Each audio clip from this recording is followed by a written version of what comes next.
Welcome to mariners point. इस video में एमयू क्लास 4 के जो रिटन क्वेश्चन मोटर के हैं वो डिस्कस करने वाले हैं। जो एमसीक्यू क्वेश्चन आते हैं ऑप्शन वाइज, हर एक ऑप्शन का एक्सप्लेनेशन किया जाएगा इस वीडियो में। और ये सीरीज फर्स्ट पार्ट है मोटर का रिटन पेपर का, और वीडियो रेगुलर आएंगे। तो चलिए शुरू करते हैं। फर्स्ट क्वेश्चन है, विच standard governs the specification for supply of residual marine fuels and distillate marine fuel on board merchant ships. इसका आंसर आपको दिख रहा होगा ISO 8217-2010। इसका एक्सप्लेनेशन, इसका आंसर डी होगा, लेकिन क्यों होगा उसका एक्सप्लेनेशन है जो ISO 8217 एंड ISO 8216-2010 2010 का मतलब होता है कि ये जो ISO जो आया था रूल, वो पब्लिश किया गया था 15 जून 2010 को। वो 2010 जिस ईयर में पब्लिश किया गया था वो डिनोट कर रहा है। और 8217 और 8216 का मतलब है 8217 स्पेसिफिकेशन ऑफ मरीन फ्यूल के बारे में इंक्लूड करता है, और 82161 क्लासिफिकेशन ऑफ मरीन फ्यूल। ये डिफरेंस है। 8216 classification of marine fuel, 8217 specification of marine fuel. Okay, next है, दो और ऑप्शन है। ये जो ऑप्शन है ये जो है 99 में पब्लिश किया गया था, 1999 में, जो इंक्लूड करता है determination of fuel sulphur in light. और ये है how much energy released, describe the procedure for estimation of specific energy.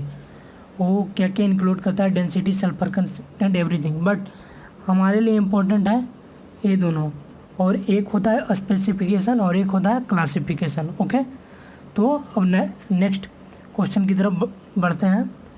Next question है, crank web deflection reading will be give positive indication of. हम लोग crank web deflection time के साथ लेते हैं, मैनुअल में दिया हुआ रहता है, और यह कुछ ज़्यादा प्रॉब्लम आए तो हम लोग डिफ्लेक्शन लेते हैं। तो डिफ्लेक्शन क्या इंडिकेट करता है? डिफ्लेक्शन इंडिकेट करता है बोर्न मैन बियरिंग जर्नल। तो इसको समझते हैं कि यह आंसर क्यों होगा।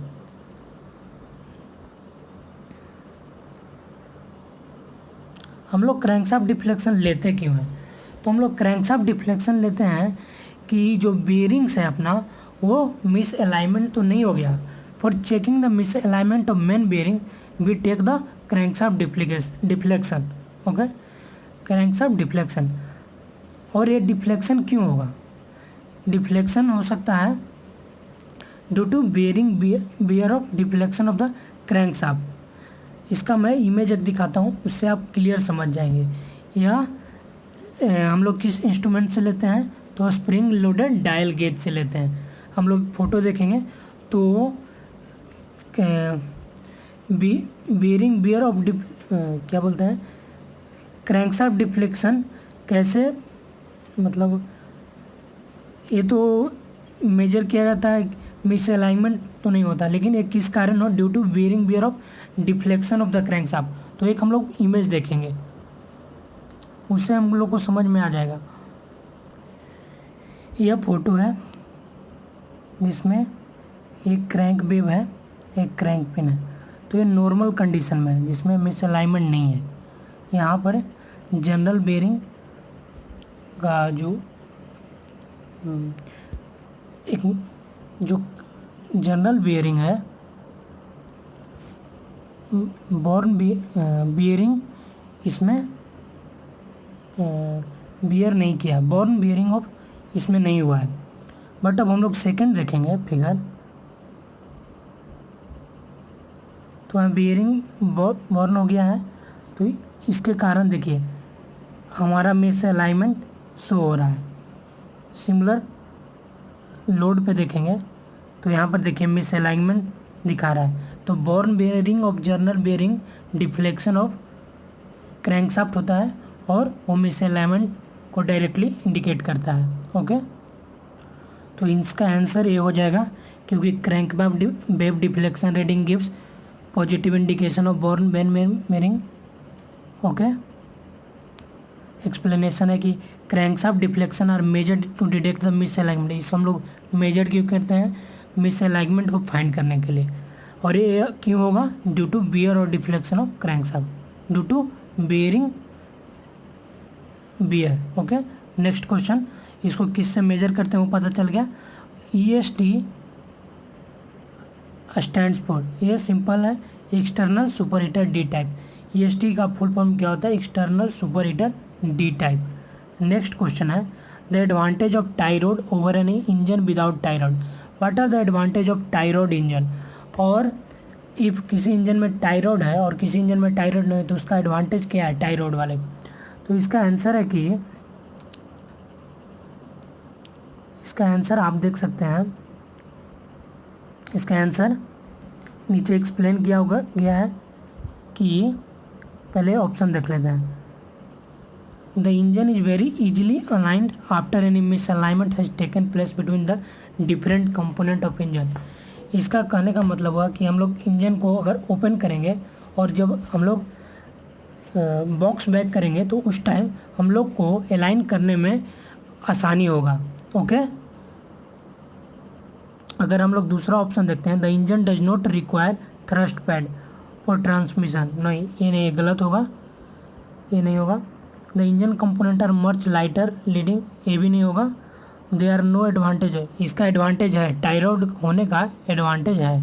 तो एडवांटेज क्या है कि the rod has 3 major engine component, cylinder block, entablature, a frame and crankcase and compression. ये क्या करता है? सारे इन तीनों कंपोनेंट को कंप्रेशन में रखता है and transmit the firing load to bed plate. इसका मेन फंक्शन हम लोग को जानना है कि मेजर कंपोनेंट को कंप्रेशन में रखता है और transmit the firing load to the bed plate. And third what we know, easily aligned after any misalignment has taken place between the different component of the engine। ये 3 function हो गया। और अगर हम लोग को number of tie rod find करने के लिए आ गया किसी इंजन का, तो उसका फार्मूला होता है 2n+2। n होता है number of cylinder. Okay, now next question, which of the following an example of solid bearing. इसका ऑप्शन क्या होगा? ऑप्शन होना चाहिए ए, पिस्टन, जो 4 स्ट्रोक इंजन में होता है।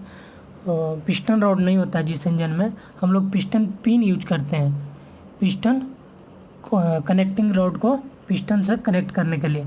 तो जो वहाँ पिन लगा होता हो, पिस्टन पिन बुशिंग, वो क्या होता है? सॉलिड बेयरिंग का एग्जांपल है।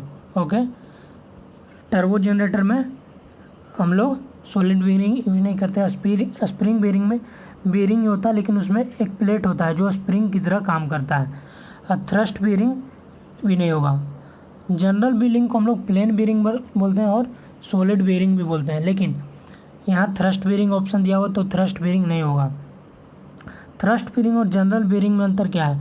जनरल बेयरिंग में क्या होता है कि ये सिंपल है और आपका शाफ्ट रोटेट करेगा, और thrust bearing look like similar, but इसमें क्या होता है कि थ्रस्ट जो होता है, एक्सियल फोर्स जो शाफ्ट पे है उस पर एक्सियल शाफ्ट लगता है, जो हमारे इंजन में क्रैंक शाफ्ट के पास होता है जनरल बेयरिंग होता है। ओके, इसमें शाफ्ट सिंपली रोटेट करता है। तो सॉलिड बेयरिंग का एग्जांपल क्या होगा? पिस्टन पिन बुशिंग होगा, थ्रस्ट बेयरिंग नहीं होगा। ओके, नेक्स्ट है कि in order for microbiological growth to thrive in a fuel tank, किसी भी फ्यूल टैंक में माइक्रोबायोलॉजिकल ग्रोथ होने के लिए मिनिमम अमाउंट ऑफ वाटर हम लोग को चाहिए। स्मॉल अमाउंट ऑफ वाटर अगर प्रेजेंट होगा तो माइक्रोबायोलॉजिकल ग्रोथ ऑटोमेटिक हो जाएगा। ओके, इसका आंसर हो जाएगा C. Next, marine boiler burning HFO face a problem of cold corrosion due to high sulphur content. Minimum flue gas temperature within any boiler part is kept above dew है, this is dew, DEW, dew point of H2SO4, the actual dew point of H2SO4 in flue gas depend upon. Boiler में corrosion दो तरह का होता है, एक hot corrosion और cold corrosion. तो कोल्ड कोरोजन जो हम लोग को समझने नाम से ही बता रहा है कि कोल्ड एरिया में होगा। ओके, तो कोरोजन होता क्यों है? ये मेनली सल्फर के कारण होता है। ज़्यादा सल्फर होगा ज़्यादा कोरोजन होगा।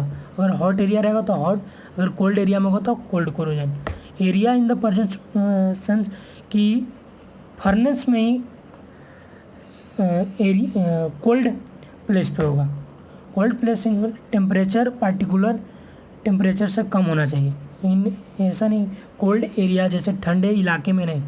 तो हम लोग इसको समझते हैं, जो सल्फर है ऑक्सीजन से रिएक्ट करके SO2 बना लेता है, और SO2 है जो हाफ ऑक्सीजन के साथ रिएक्ट करके SO3 बना लेता है।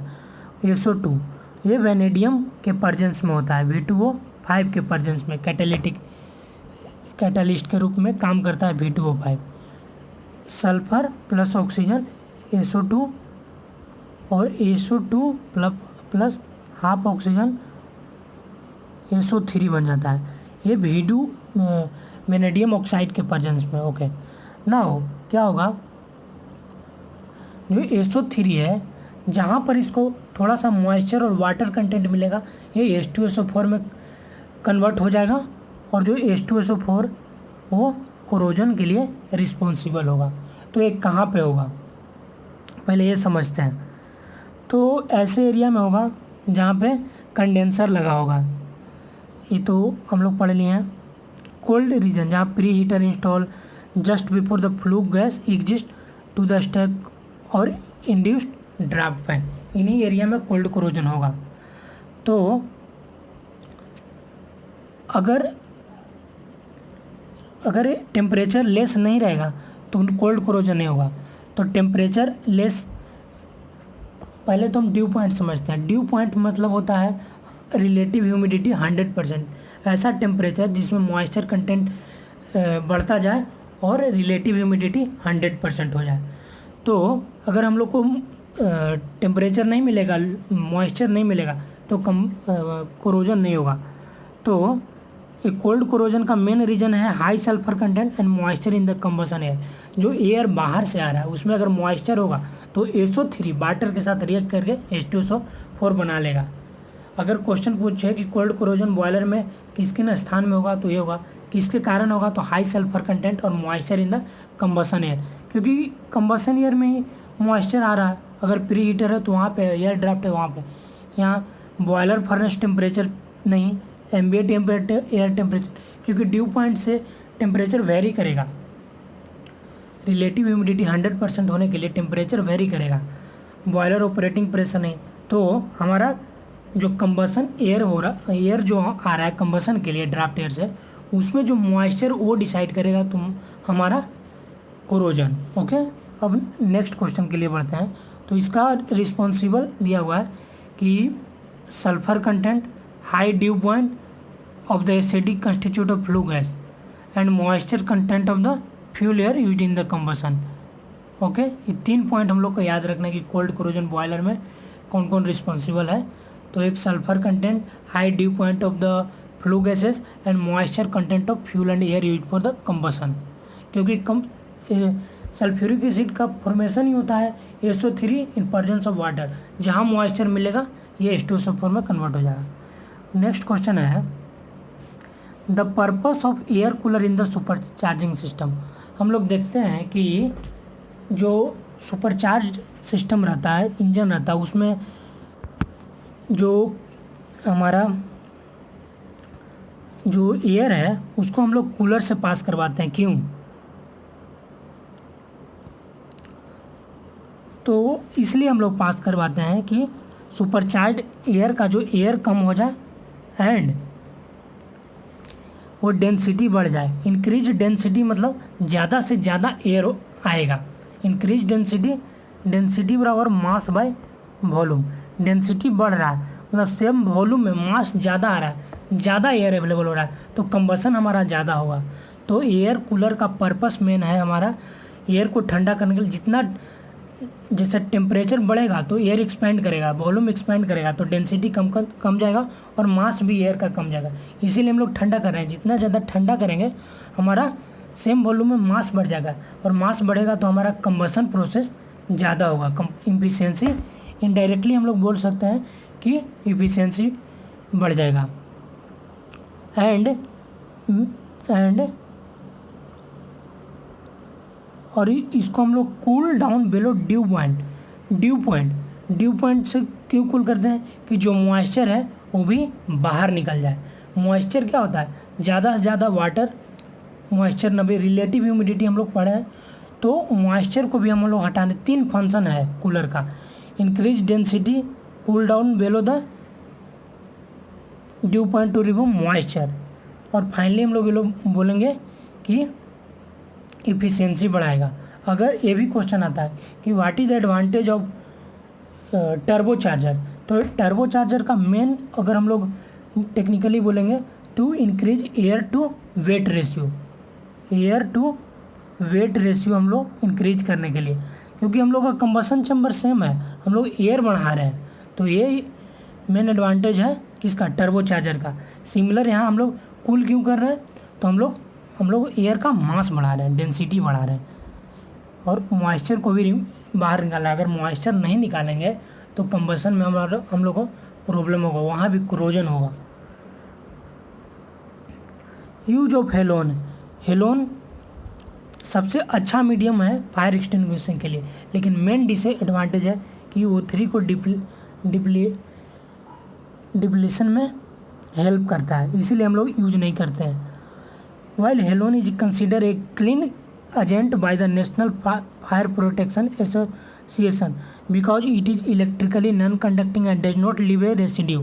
Helon has a extremely high potential for ozone depletion and contribute to global warming potential, that's why it is banned, इसलिए इसका ऑप्शन सी हो जाएगा। Okay, in comparison to exhaust valve, intake valve of engine में भी fabricated from low alloy steel, because हम लोग इसलिए इसको बनाते हैं क्योंकि intake valve are less affected to corrosive action of exhaust gas. Yes, क्योंकि जो एग्जॉस्ट गैस होता है, एग्जॉस्ट वाल्व होता है, वो हमेशा हाई टेम्परेचर के पास अवेलेबल होता है, और इनटेक वाल्व में होता है कि हमारा जब सुपर चार्जिंग होता है, जब एयर इनटेक होता है, उस time intake valve cool down हो जाता है। बट एग्जॉस्ट वाल्व हमेशा, क्योंकि एग्जॉस्ट पीरियड के टाइम में भी एग्जॉस्ट हॉट गैस ही निकलता है, तो ये हमेशा हाई टेम्परेचर यहाँ अवेलेबल रहता है, इसीलिए हम लोग जो इनटेक वाल्व है उसको हम लोग लो एलॉय स्टील से बनाते हैं। ये आज 10 क्वेश्चन है, नेक्स्ट पार्ट में हम लोग अगेन 10 क्वेश्चन डील करेंगे एक्सप्लेनेशन के साथ। तो धन्यवाद आज के लिए।